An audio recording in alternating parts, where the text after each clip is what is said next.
ஒரு கிராமத்தில் ஒரு பெண் துறவி இருக்காங்க. அந்த கிராமத்தில் இருக்கிறவங்களுக்கு என்ன பிரச்சனைனாலும் இவங்க கிட்ட வந்து சொல்லி அதை சரி செஞ்சுப்பாங்க. ஒரு நாள் ஒரு வீரன் தான் காதலிச்ச பெண் வேற ஒருவனை திருமணம் செஞ்சுக்கிட்டான்னு சொல்லி அவளை எப்படியாவது பழிவாங்கணும் அப்படின்னு துறவி கிட்ட வந்து புலம்புறான். அப்போ அந்த துறவி சொல்கிறாங்க, உன் முன்னாடி ஒரு புலியும் ஒரு மானும் இருக்குது. புலி மானை வேட்டையாடினா நீ உன்னை இழந்துடுவ. இதே மான் புலியை வேட்டையாடுனா உன்னை வெல்ல யாராலும் முடியாது. இதற்கான விடையை நீ காட்டில் போய் தேடு அப்படின்னு சொல்லிட்டு ஒரு பெட்டியையும் கொடுத்து, உன்னோட கோபம் எப்போ உச்சத்துக்கு போகுதோ அப்போ இதை திறந்து பாருன்னு சொல்லி அனுப்பிடுறாங்க. அவனும் தன் காதலியை எப்படியாவது பழிவாங்கணும் அப்படின்ற எண்ணத்தோட காட்டில் அலைஞ்சு திரியிறான்.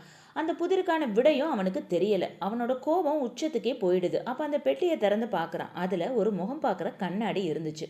அதில் அவனோட முகத்தை பார்க்குறான். கோபத்தில் அவனோட முகம் ரொம்ப கடுமையாக இருக்குது.